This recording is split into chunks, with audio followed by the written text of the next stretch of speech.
Assalamualaikum warahmatullahi wabarakatuh.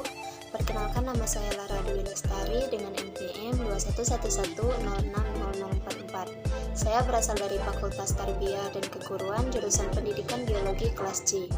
Video ini saya buat untuk memenuhi tugas UTS mata kuliah Pengelolaan Laboratorium Biologi dengan dosen pengampu Ibu Aryani Dwi Kusumawardani MPD. Adapun materi yang saya pilih adalah materi tentang keselamatan dan keamanan laboratorium. Laboratorium adalah tempat staf pengajar, mahasiswa, dan pekerja lab melakukan eksperimen dengan bahan kimia, alat gelas, dan alat khusus. Penggunaan bahan kimia dan alat tersebut berpotensi terjadinya kecelakaan kerja. Pada umumnya, kecelakaan kerja penyebab utamanya adalah kelalaian atau kecerobohan. Oleh karena itu, perlu dilakukan upaya untuk mencegah terjadinya kecelakaan dengan cara membina dan mengembangkan kesadaran atau attitude akan pentingnya keselamatan dan keamanan kerja di laboratorium. Maksud dengan keselamatan dan keamanan laboratorium, keselamatan laboratorium adalah keadaan terbaik dalam bekerja di tempat yang dilengkapi peralatan untuk mengadakan percobaan atau penyelidikan. Keselamatan kerja di laboratorium perlu diutamakan untuk mencegah kecelakaan kerja. Keselamatan kerja merupakan tanggung jawab setiap orang, baik laboran maupun praktikan. Sedangkan keamanan kerja merupakan unsur penunjang dalam mendukung terciptanya suasana yang aman untuk menghindari terjadinya kecelakaan ketika bekerja di laboratorium. Keselamatan kerja di laboratorium. Ketika ingin menggunakan laboratorium atau bekerja di lab melakukan berbagai macam praktikum, ada beberapa aturan yang harus kita ikuti untuk menjaga keamanan serta keselamatan kerja di laboratorium.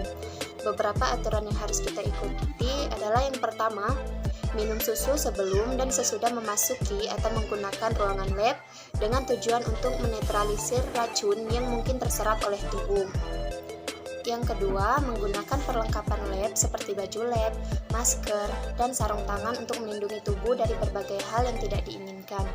3. Selalu berhati-hati saat menggunakan alat kaca. 4. Ketika ingin mengambil bahan kimia, gunakan berbagai alat bantu seperti pipet, sendok, atau pinset. 5. Hindari menghirup atau mencium berbagai bahan kimia secara langsung. Akan lebih baik jika kita mengibas-ngibaskan tangan dari mulut tabung bahan tersebut ke arah hidung. Kemudian yang selanjutnya, mempersiapkan kotak P3K sebagai respon pertama jika terjadi kecelakaan di lab. Selanjutnya, segera membasuh bagian tubuh dengan air mengalir ketika terkena zat kimia. Kemudian menjauhkan wajah ketika memanaskan zat kimia, dan yang terakhir mencuci tangan setelah selesai bekerja. Simbol-simbol di laboratorium. 1. Eksplosif atau mudah meledak. Kita bisa melihat dari simbolnya bahwa bahan yang satu ini adalah bahan yang mudah meledak atau eksplosif. Ledakan pada bahan tersebut bisa disebabkan karena beberapa hal. Yang pertama ada benturan, kemudian pemanasan, kemudian pukulan, gesekan, reaksi dengan bahan kimia lain, atau karena adanya sumber percikan api. Contoh bahan kimia yang mudah meledak misalnya TNT atau trinitrotoluena, amonium nitrat, dan nitroselulosa. Sifat yang selanjutnya, oxidizing atau mudah teroksidasi. Oksigen diperlukan agar pembakaran terjadi. Beberapa bahan kimia dapat menyebabkan bahan lain terbakar dengan memberikan oksigen. Oksidator biasanya tidak terbakar sendiri, tetapi akan membantu pembakaran bahan lain. Dengan menyediakan lebih banyak oksigen atau dapat menyebabkan bahan yang biasanya tidak terbakar tiba-tiba terbakar atau disebut dengan pembakaran spontan. Dalam beberapa kasus, percikan atau nyala api tidak diperlukan agar bahan terbakar, tetapi cukup dengan adanya oksidator. Pengoksidasi dapat berbentuk gas seperti oksigen, ozon, dalam bentuk cairan seperti asam nitrat, larutan asam perklorat, dan dalam bentuk padatan seperti kalium permanganat dan natrium klorid. Beberapa oksidator seperti kelompok peroksida organik sangat berbahaya karena mudah terbakar serta memiliki kemampuan untuk menyediakan oksigen untuk api. Simbol untuk bahan pengoksidasi atau oxidizing adalah O, seperti digambar dengan api di atasnya di dalam lingkaran. Contoh bahan kimia dengan sifat ini misalnya hidrogen peroksida dan kalium perklorat. Sifat yang ketiga ada flammable atau mudah terbakar. Simbol ini menunjukkan bahwa bahan tersebut mempunyai sifat gampang terbakar. Bahan gampang terbakar juga dibagi menjadi dua jenis, yaitu extremely flammable atau amat sangat mudah terbakar dan highly flammable atau sangat mudah terbakar.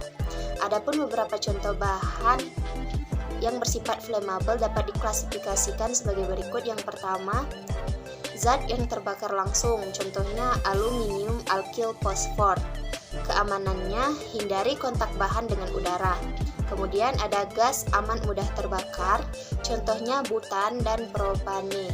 Keamanan, hindari kontak bahan dengan udara dan sumber api. Yang ketiga ada cairan mudah terbakar, contohnya aseton dan benzena.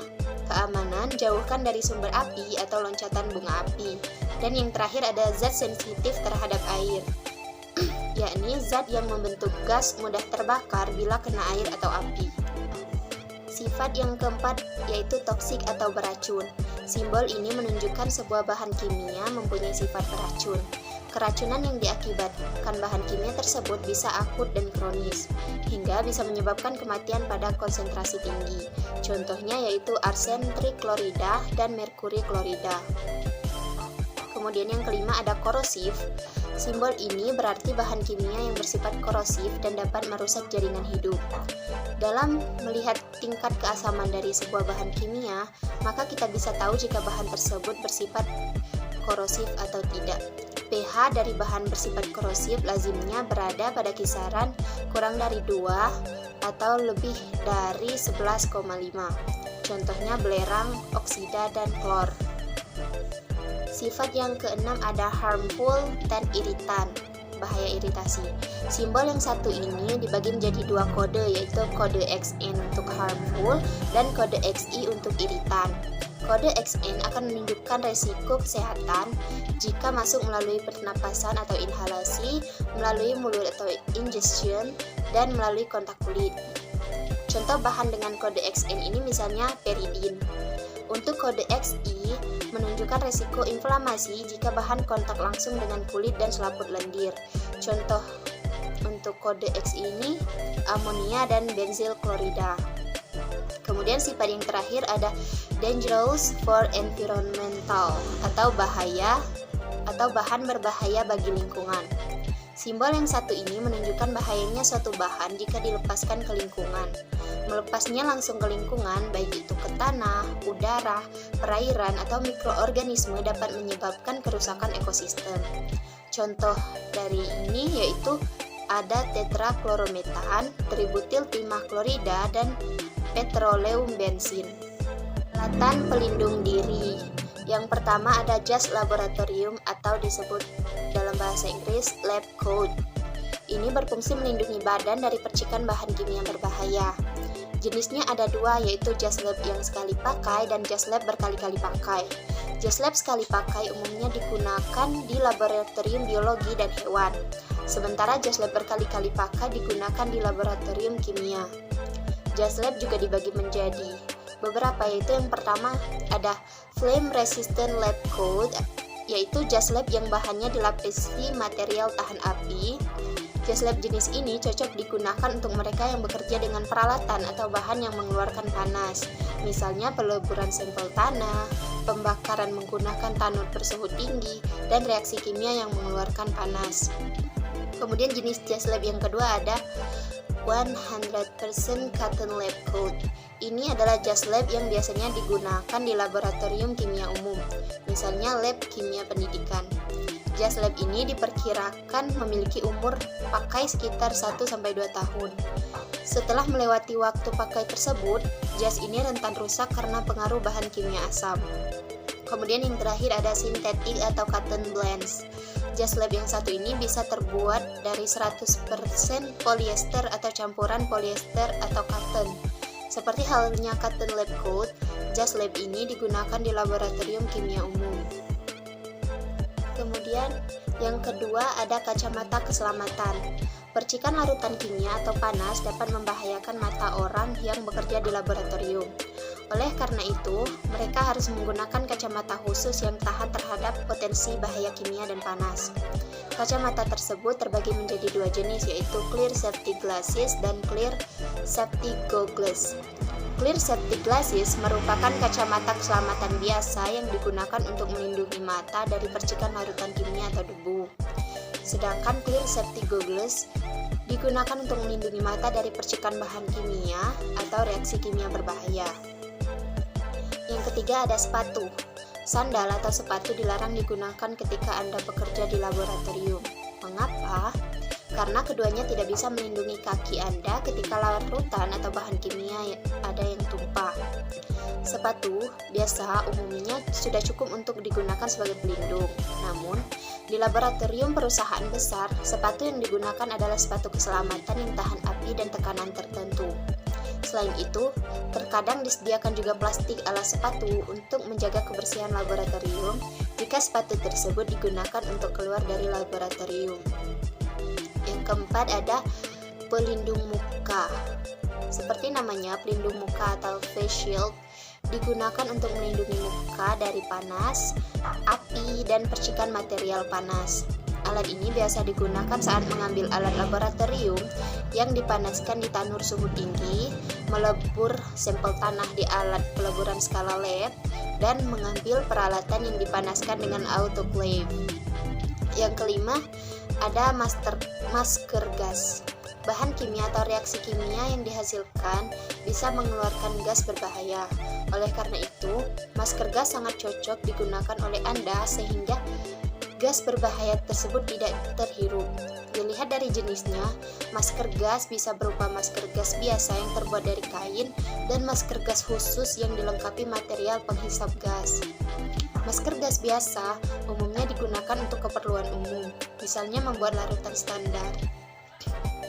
Sementara itu, masker gas khusus digunakan saat menggunakan larutan atau bahan kimia yang memiliki gas berbahaya, misalnya asam klorida, asam sulfat, dan asam sulfida. Alat yang keenam ada kaos tangan atau glove. Kaos tangan melindungi tangan dari ceceran larutan kimia yang bisa membuat kulit gatal atau melepuh. Macam-macam kaos tangan yang digunakan di lab biasanya terbuat dari karet alam, nitril, dan neoprena. Alat pelindung diri yang terakhir adalah pelindung telinga atau ear protector. Alat ini lazim digunakan untuk melindungi telinga dari bising yang dikeluarkan oleh peralatan tertentu, misalnya autoclave, penghalus sampel tanah atau crusher, sonikator, dan pencuci alat-alat gelas yang menggunakan ultrasonik. Selain harus menggunakan alat pelindung diri, orang yang bekerja di laboratorium kimia juga harus mengetahui peralatan keselamatan laboratorium atau disebut dalam bahasa Inggris Laboratory Safety Equipment. Secara prinsip, peralatan tersebut digunakan bila terjadi situasi gawat darurat. Peralatan yang pertama yaitu pembasuh mata atau eye wash yang berfungsi membasuh mata yang terkena cairan kimia. Cara kerjanya, basuh mata dengan air yang mengalir dari alat itu untuk beberapa saat. Saat membasuh, pastikan tangan Anda bersih sehingga tidak mengganggu mata Anda. Yang kedua ada fire blanket atau selimut api. Cairan kimia yang tumpah bisa saja menghasilkan api. Untuk memadamkannya, kita bisa menggunakan selimut api atau fire blanket. Pastikan kita menggunakan kaos tangan saat menggunakan atau membersihkan alat tersebut. Yang ketiga ada safety shower. Apa yang harus dilakukan jika badan Anda terkena tumpahan cairan kimia dengan jumlah relatif banyak? Segeralah menuju safety shower dan guyur badan Anda dengan air dari alat tersebut. Ini untuk membersihkan badan Anda dari larutan kimia sehingga badan Anda terhindar dari cedera parah. Ini ada spill neutralizer. Meskipun sudah bekerja dengan hati-hati, terkadang larutan kimia bisa saja tumpah ke lantai. Jika itu terjadi, spill neutralizer digunakan untuk menetralkan cairan kimia yang tumpah tersebut. Perlengkapan keselamatan laboratorium yang satu ini dilengkapi dengan material asam dan basah. Sebagai contoh, bila cairan yang tumpah itu asam, gunakan material yang basah untuk menetralkannya, begitu juga sebaliknya. Selanjutnya ada first aid kits. kotak obat untuk pertolongan pertama atau first aid kits berguna bila terjadi kecelakaan ringan. Misalnya, tangan tergores oleh suatu benda tajam. Kotak ini biasanya berisi obat luka, gunting, perban, dan alkohol. Kemudian yang selanjutnya ada alat pemadam api ringan atau fire extinguishers. Berguna untuk memadamkan api ringan yang terjadi karena kecelakaan kerja atau sumber lain. Selanjutnya ada pintu keluar darurat.